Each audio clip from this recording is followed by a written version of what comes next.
got my foot up on the gas. It's the Joe Q Car Show podcast. Let's go. Welcome to the Joe Q Car Show. This episode, we have Mike Channell, and he has been in and around gaming and race car driving and just like all kinds of things. Eurogamer, BBC Top Gears magazine, City AM, Baltimore Post, Autosport. I mean, you had a documentary made about you driving Ginettas, G40s, yep. like yeah. just outside, and of course outside Xbox, which yes. is just a prolific channel that you helped create. Mike Channell, what do you drive? Well, it depends. On the road, I drive a BMW 330e, a 2016 BMW 330e, which is the hybrid, if you're not aware, the plug-in hybrid 3 Series. And if I'm on the racetrack, I drive a Ginetta G40, which I still own and haven't been out in it for a while. But yeah, I've still got it. It's still sort of safely secured away somewhere, ready for more racing when the world kind of returns back to normal a little bit. Oh my gosh. Yeah. I actually watched your, what was it? Carfection. Yeah. Yes. I watched the Carfection production before I even knew you did gaming stuff. Like that was that. And it was kind of an interesting kind of serendipitous thing when I was like, oh my gosh, this guy is just doing it all. But I think the most interesting, one of the most interesting things I found was, 9 years ago, you started a YouTube channel, and it was you and how many other people? Can you tell me a little bit about it? 2 other people, and we have a video editor who's been with us since the start as well. But it was sort of set up by the 3 of us. We'd all worked kind of in and around gaming, and I was working for a gaming magazine. Jane was working for a website called GameSpot, which you might be aware of. She was in the UK office there. And Andy was working for Microsoft. Working on their on-console video programming, basically. So it's called Inside Xbox. Quite popular over here in the UK. I think there was a sort of US version as well.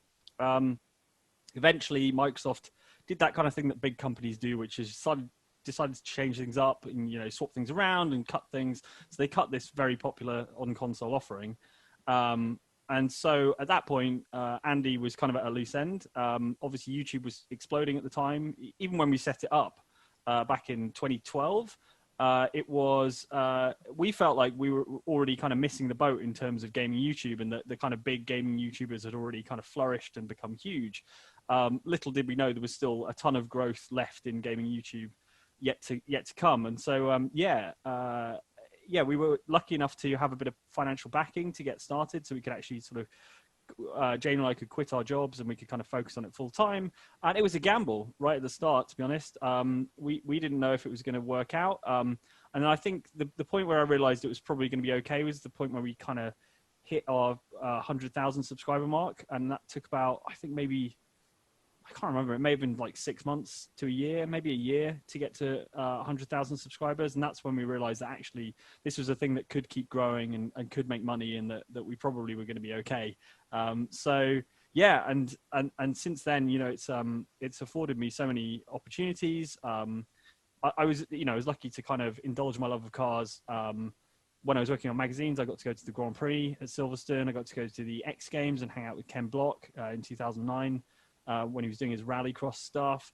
I got to do all this really cool stuff. I got to do track days, things like that. So I've always been very fortunate that obviously with the presence of kind of racing games and that sort of thing, I've always been able to kind of mix my interest in cars with my interest in gaming and my job, which has been brilliant and amazing. I've got so many cool things. It's not just your job, it's your jobs. Like since then, it's not like you just were like, I'm going to make a YouTube channel and just made a YouTube channel.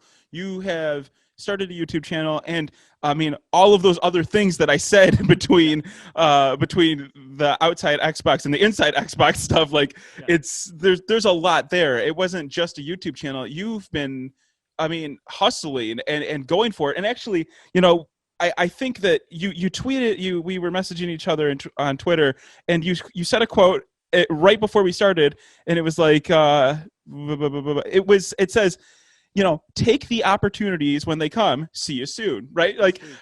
And I feel like that's really like you've been able to capitalize on every opportunity to a very effective way.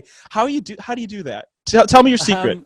Well, there's a lot of right place, right time. But I think the other element to right place, right time is also being in the right state of mind, frame of mind, and ambitious enough to then take the opportunity when it comes. You know, it's one thing to be kind of lucky and drop lucky with things, but then you've got to kind of grasp that thing when it comes along as well. And so, I mean, to give an example, the Carfection documentary, right? So what happened there was I was at a gaming event for Project Cars 2. It was a preview of Project Cars 2, and a guy I kind of knew, a friend of a friend, who ran Carfection, a guy called Drew Stern, who's the editor over there. And Carfection, if you haven't checked it out, I mean, they make the most amazing car films. They're just so beautiful. They're like almost too beautiful for YouTube, but they're on YouTube and they're freely available and you can watch them and they're brilliant. So definitely check out Carfection. They deserve a bit of love. But anyway, Drew was there, and his lead presenter had just left to go to another job, and Drew was without a sort of lead presenter. And he said to me, have you ever wanted to do anything sort of freelance, you know, a kind of, you know, do you want to do some films with us? He knew Outside Xbox was successful and things like that. And I said to him, I've always wanted to go racing, and I'm in the position where I've kind of got some of the money together.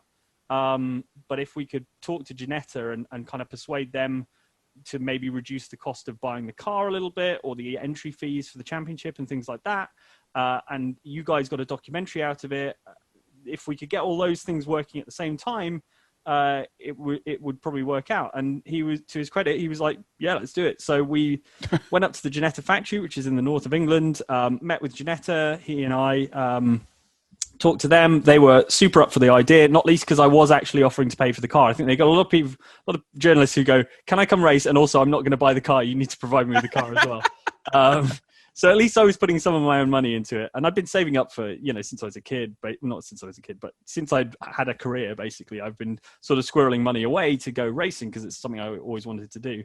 So that was one of those things where like the opportunity arose and I seized it basically, and off we went. And that's why there is this amazing 6 or 7 part documentary following my first racing season. So not only did I get to go racing, but I got a professional grade kind of hour and 10-minute long documentary out of it, which is like priceless memories and stuff. So yeah, it was very, very cool.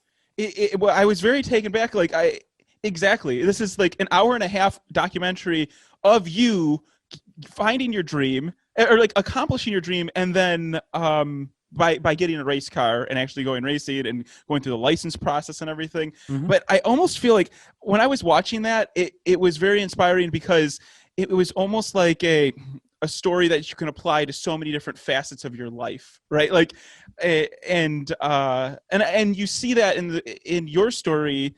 I think actually the most shocking thing was like the first day you were recording with the car, you had a little incident. Yeah. And to the barriers backwards. yeah. And I mean, like, I understand it was on a crest and stuff, and all this stuff was going on, and you're talking too. Like, it's so hard to talk and drive, but like, oh, my heart sunk when I watched that. Oh my gosh. But that kind of lesson, something like that, I feel like has to stick with you outside of racing. And have you learned anything during your season racing and getting this car, your Ginetta G40?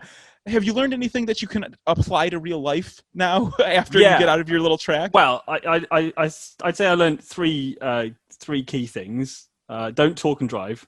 Definitely wear a helmet if you're on track. You should always wear a helmet. That was. I was worried. I was very worried. I was very fortunate. I didn't hurt myself actually. There was no contact with the roll cage or anything like that. So I was very, very lucky. Always wear a helmet when you're driving on track. Third thing is a little more applicable to real life, which is that I'm quite an ambitious person, and like I like to, I'm always kind of focusing on the next thing I want to achieve and the next thing I want to do, right? And that can make life feel like a bit of a treadmill. But what was really cool, and a thing I discovered when I did the season of racing, was that if you do have a dream that you've been pursuing basically for all of your life, and you do achieve it and you're kind of satisfied with that, there is a buzz that lasts for about 2 weeks. And after that final race weekend where I had good results for me by my standards, and I brought the car home in one piece, and I'd had just an amazing experience. The camaraderie was amazing. It was everything I hoped it would be.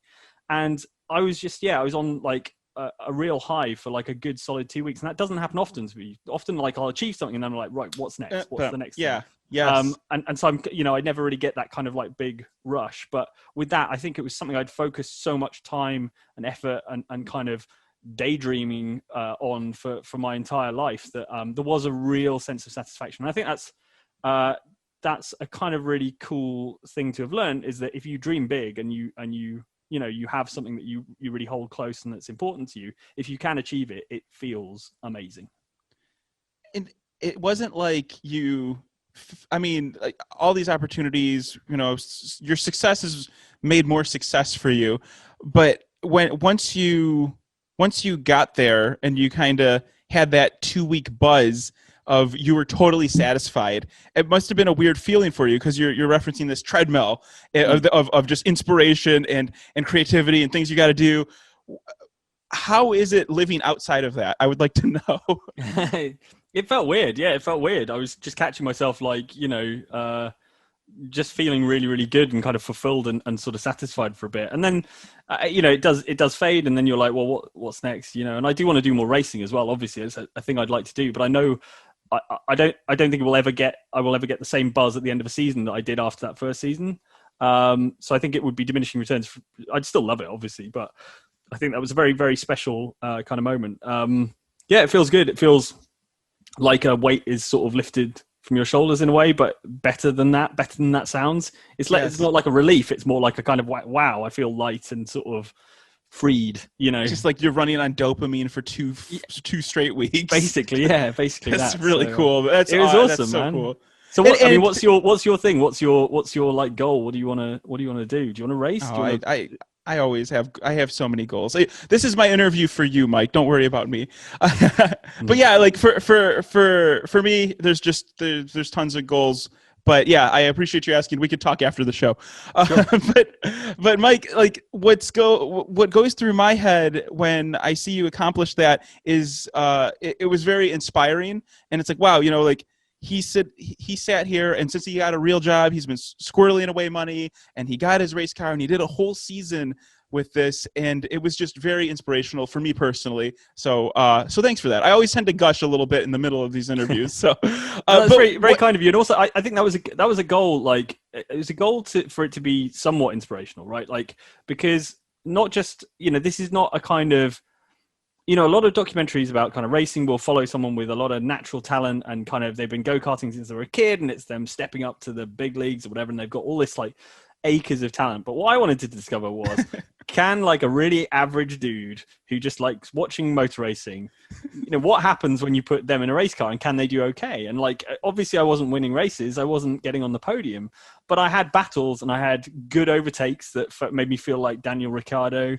Yes. I had, great battles with other drivers, even if it was just to avoid coming last, and also really good saves, I have to say. I was just so impressed. Like, I was like, oh boy, just like, it wasn't just clever editing, it was you saving the vehicle. Yeah. And I understand where you're at, because like you're better than the average person driving, right? So like if you're driving other people in like racing games or Project Cars 2 or whatever, like you could pretty much, you have a handle on it, or you're competing for first. But like you're once you bring it to other people that are also at that level, it kind of is it's a different experience. Yeah, it's a different experience. And unless you're karting since you were a kid and then go up through the leagues, you're just a guy in a car that happened to cobble together all the resources to do this. Yeah. And there are a few people who missed the point in the comments. They were like, I would have done better. I'm like, yeah, but that's not the point. You're not doing it. It's the journey. It's art. It's finding out like what it's like for an average guy like me. So, but I assume you're talking about my 360 spin in the wet when you're talking about the saves. Well, you had a 360. That was an amazing save too. But also, even that one, my jaw was open. I was slack jawed when I saw it. I was like, because that was pro racing moves. That was nuts. Yeah. There was actually, Charles Leclerc was what was he driving at the time? He was in the Sauber, wasn't he, for a season before he moved to Ferrari? And that same season he had a sort of the exact same thing. Copying your moves. So I'm basically me and Charles Leclerc are on a level. But even after that, you had I think it was the race after that, you had a save when it was drying a little bit and right around the last lap, and you could have lost it if you had Oh a little bit yeah, too much steering yeah. I input, did lose the position though on that one. If but I you hadn't kept made the the car error, going. Yeah. if I'd had But another lap, I anyways, would have had that guy. definitely, yeah, I think so. And so anyway, what I'm saying is, go watch that Car Faction documentary. It's Good. it's inspirational for all the people out there. That's like, I'm never gonna be a pro race car driver, and if I had oodles of money, I would race in like a Le Mans, like GT whatever series. But this is what you can do if you keep saving and keep working at it. Yeah. So I just very, very big. So anyway, Mike, besides saving up and buying that G40, Mm-hmm. tell me, like, what piece of advice would you give someone before their first race? You know, you got your jitters. Oh, man. It's you've never done the race before. You know, you've done track days, but a first race, what would you give somebody? I think as far the as first advice? race is just about like I guess finding your level and finding your pace. I was very unfortunate in that my first race was absolutely soaking wet. You know, the rain was ludicrous all weekend. So that was an extra challenge in terms of the car control, obviously. But yeah, just find your pace. Try not to overdrive the car. It's really easy to push too hard and then you just end up going slowly. So yeah, find your pace, bring the car home. If you can bring the car home at the end of your first race, it doesn't really matter where you finish as long as you finish, and then you can build from there. So I'm really nuts about applying the stuff you learn in racing to real life. And I was wondering, like, would you be able to apply that kind of advice to anything you've done in the past? Like younger Mike 10 years ago building outside Xbox, would you be able to be like, well, you know, I learned something here? Or I guess maybe what advice would you give younger you starting out and building this new venture? Yeah, I think it's sort of similar kind of advice, but like find your space. You know, if you're like trying to build a YouTube channel, like find the thing you're interested in, you're passionate about, and as long as you are led by that kind of passion and your own sort of interests, rather than kind of an eye on what everyone else is doing, I think you'll do okay, because I think it can be quite slow going when you're starting off something like a YouTube channel or whatever. But if you are like honest and faithful to your passions, there are other people who will share those passions. And if you keep at it and you're persistent, they will eventually find you, you know? So you've just got to you got to be basically relentless, but also like true to your own beliefs and kind of interests. And I think that's sort of a similar thing, right? Don't have your eye on anyone else. Just concentrate on your own thing and you'll be okay. And I think those are directly applicable lessons between the two. When you stop racing everybody else and just start racing the track, kind of a thing. Exactly. You'll find yourself going faster. It's weird. You're focusing on yourself. So what game got you into racing, or what car got you into like liking cars and stuff? Where did that all come from?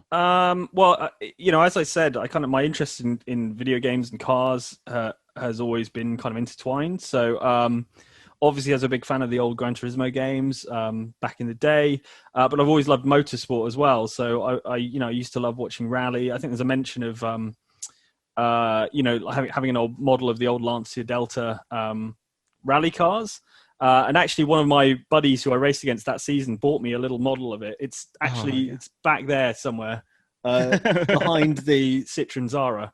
You might be able to see it. Oh wait, there we go. It's right there. So obviously that's not going to. Your podcast listeners are going to have no idea what I'm talking about. But the video YouTube people might, and maybe my editor's good enough to zoom in. It'll be all pixelated or something. It'll be awful. But yeah, so I've always had an interest in motorsport, and that interest in motorsport has fed into racing games. So like the old Jeff Crammond Grand Prix games, things like that on the PC, and then that interest in the games has always then kind of fed into my interest in motorsport. So it's kind of like I don't want to call it a vicious cycle, because it's sort of but like a virtuous circle or whatever. I get it. It's also a vicious cycle though too, because it makes you spend a lot of money.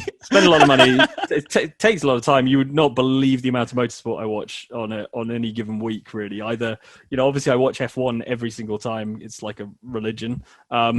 But also, you know, I watch GT racing. I'll be watching Le Mans in a couple of weeks. I'll probably catch up with a bit of the rally from Estonia, which is happening as we record this. Yes. So that's on Red Bull TV. So I'll be watching that. Yeah, all those sorts of things. Nürburgring 24 Hours, I absolutely adore. I've been to that race twice. Spa 24, love that race as well. That's coming up. So yeah, it sort of started with Formula One, I guess, and maybe a bit of rally because that was what was on television when I was a kid. And then I got into the kind of GT racing because I loved the game GTR, and that kind of taught me about the wonderful world of GT racing. And then I'd watch that, and so it's all interconnected basically. I feel like the GT racing is so much more accessible too. Like, I love Formula One, but driving a downforce single seater is such a it's a hard thing to just get into. You don't just like you can go to driving experiences and stuff, but to just buy one of those, a purpose built race car, is really tough. But like a GT car, you can start off on doing time attacks in open parking lots and work your way over to something that's a little bit more to you get a lot more respect for what those vehicles are doing. But yeah.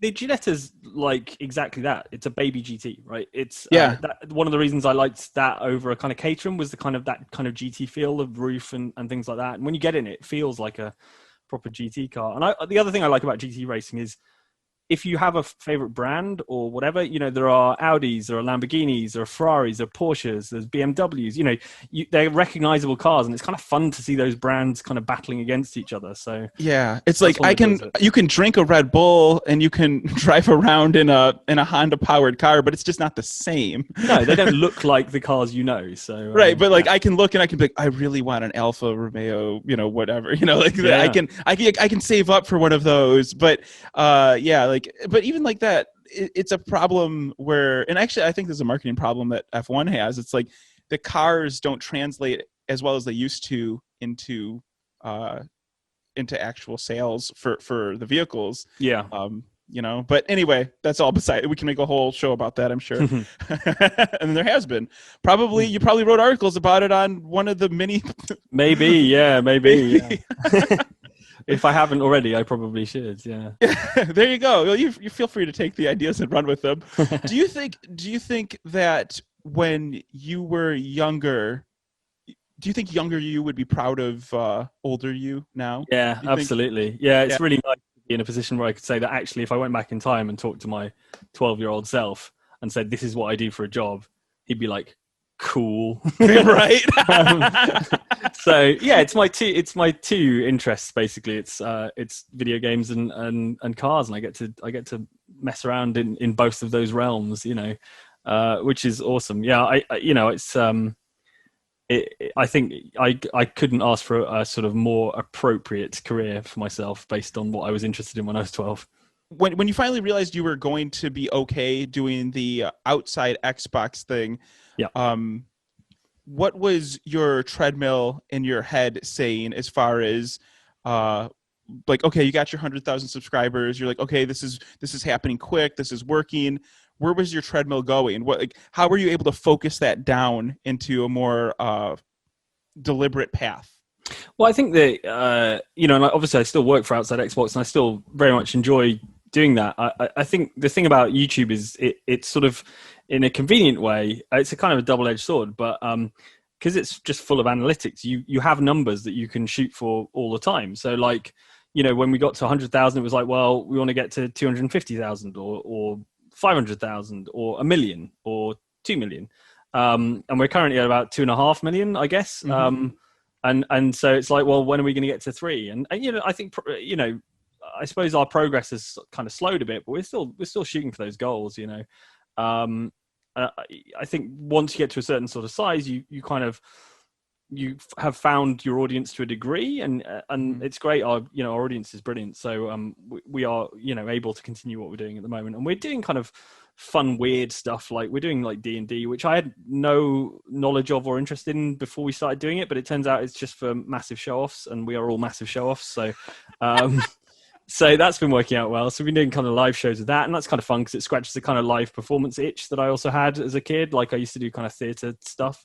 So there's that element, but then I've got like other ideas and other things I want to do. It's just it's about finding the time, right? When you become a very busy person, you have a very demanding job, right? Which YouTube is. I think a lot of people assume you just kind of show up, record a video, and leave it at that. But it's, there's a lot more to it, and particularly because we script a lot of our videos, so that is, that scripting process and recording the footage and stuff is a very time consuming process. So having a demanding job makes it difficult to get stuff off the ground. I did have something I was going to get off the ground just before all this kind of COVID stuff hit, and it is something that is absolutely affected by that, and it's very different from what I do already. So so that's been kind of slowed down a bit, and life gets in the way and things, but I still have these goals and I still have things I want to focus on. I've just got loads of ideas in my head and not enough time or sometimes motivation to actually make them happen. It's tough because your motivation gets sucked away with your bigger projects that you need to be motivated by. Yeah. And then by the end of the day, or when you do have some free time, it's like, I really just need to chill out. Otherwise I'm going to be totally burnt out for everything else. Absolutely. I get that. But can you speak to, like, have you gone through some issues with time management? Like how have you been able to find a balance? Certainly in the early days, I think we were very, we treated it very much like a startup, which is basically what it was.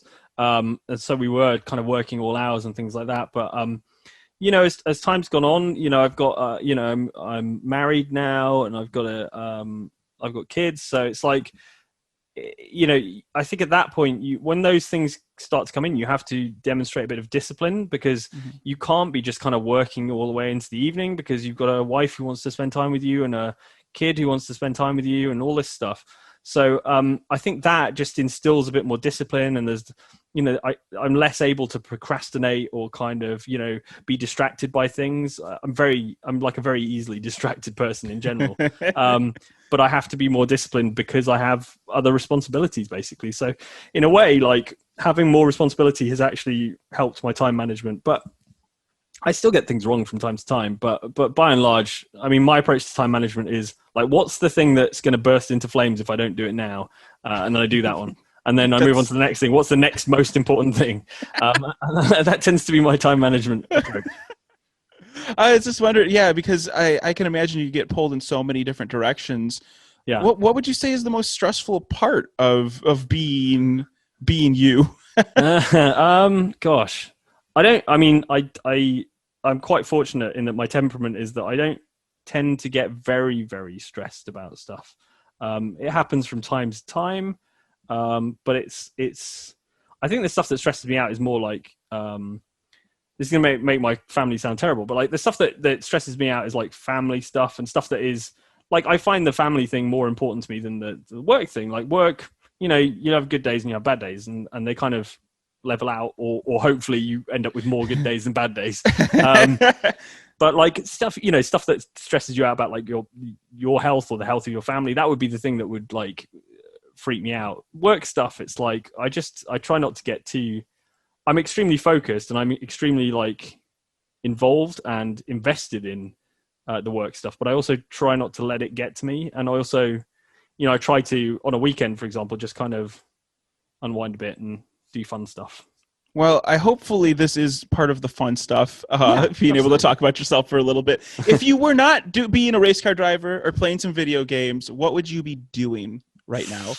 I don't know. I'm not very good at anything else, to be honest. And I'm not even particularly good at the race driving.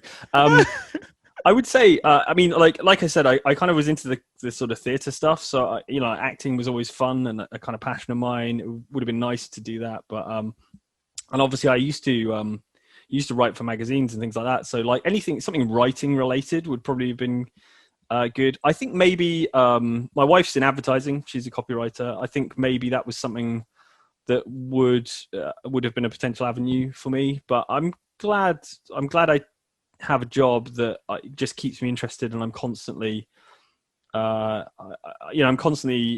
excited by new things coming out, new video games, or motor racing, things like that. So I think I'm very fortunate with what I've got, but I think had I not been doing that, I guess maybe something performative like acting, or something writing related like copywriting and advertising, I think probably. Awesome. I always find it interesting asking that question and trying to find out what would like make somebody tick if their hobbies were taken away. But I almost feel like that would be a natural fit for you, especially like just from all this stuff leading up to it. So that's really cool that you've accomplished all the dreams that your 12-year-old self wanted. I think that's a really like awesome thing, and I hope a lot of people can get inspired to do something like that. I am really in a position where I'm looking up to where you're at and saying like, wow, that's a really cool thing. But finding that balance and everything, all the things you're talking about really resonate with me. So basically, thank you so much for coming on the show, Mike. That's all right. Thank you for having me. It's been a pleasure. Yeah. Would you happen to be able to stay around for just 5 more minutes and tell my Patreon subscribers a very interesting story about maybe, I don't know, racing or whatever you'd like? Sure. If you give me 2 minutes to think of one, I'll try and come up with a story. Yeah, we can do that. Yeah. So thanks for listening, everybody. Make sure to like, comment, subscribe, bang your face on the subscribe bar button. You know, that whole thing. You know what to do. YouTube. Well, nice. I will make a way better exit for that. Okay. How would you do? How would you do it? How should I do it? Mike? I don't know. We're not big into the kind of smash that like button. And I all know, that. right? Like it's just like such being a weird British. thing. I'd ask very, very politely. I'm terribly sorry could to you kindly, impose on you. Could you possibly find some time in your day potentially to possibly click the like button and maybe That's subscribe? What happened. I had a staff meeting the other night, and this is all candid stuff that we'll edit, but like, I had a staff meeting the other night, and there was a Twitter thread that was blowing up. They're like, Joe, just drop your link in the Twitter thread, do it. I'm like, okay, I got peer pressured into it, and I dropped the link in there, and like 2 people hearted it, and I was just like, this is bullshit. Like, I changed the person I was in that moment because of your peer pressure, and it was bullshit. I did not feel comfortable, and I deleted it, and I was like, I gotta be true to yourself. What are you doing, man? So I just felt like a dirty, like, just It's a weird feeling, but it's part of the game, isn't it, really? It is, but I feel like you have to, like, there has to be a classy way to beg for people's time. I don't know if there is. I don't know if we've found one. And we've been doing it for 8 years. So. Yeah, right. I'm trying to take some notes out of your book. Anyway, I really ought to go. Yeah, dude. Thank you so much, and keep in touch. All right, this went way longer than 30 minutes. I appreciate it. All right, take it easy, mate. Cheers. Bye. Thank you, and I hope you enjoyed this episode of the Joe Q Car Show. To gain access to our exclusive after show, known as Reaction Time, cleverly named, I know, head over to patreon.com/JoeQCar, and you'll get to hear our behind-the-scenes thoughts, get some follow-up questions, get some tidbits we left out of the show as little extras. And in addition to the Reaction Time after show, you'll also receive a bunch of other benefits. You'll get behind-the-scenes updates, maybe some stickers, advance notice of who's coming on the show. You could even hang out with me if you're at that tier. There's a bunch of different things. Please go check them out. It's all at patreon.com/JoeQCar. Thank you so much for listening. I can talk all day, so until next time, goodbye for now. Thank you for tuning in. Let's go. This is the Joe Q Car Show. You know right now I got a full tank, so if you ready, we can hit the road. Ayy. Old school, it's the best. Mixtapes on cassettes. Keep the rims so fresh. Yeah, electric cars, yeah, they the bomb. Racing cars, Formula One, we love it all. So if you love the episode, come back for another one. Yeah,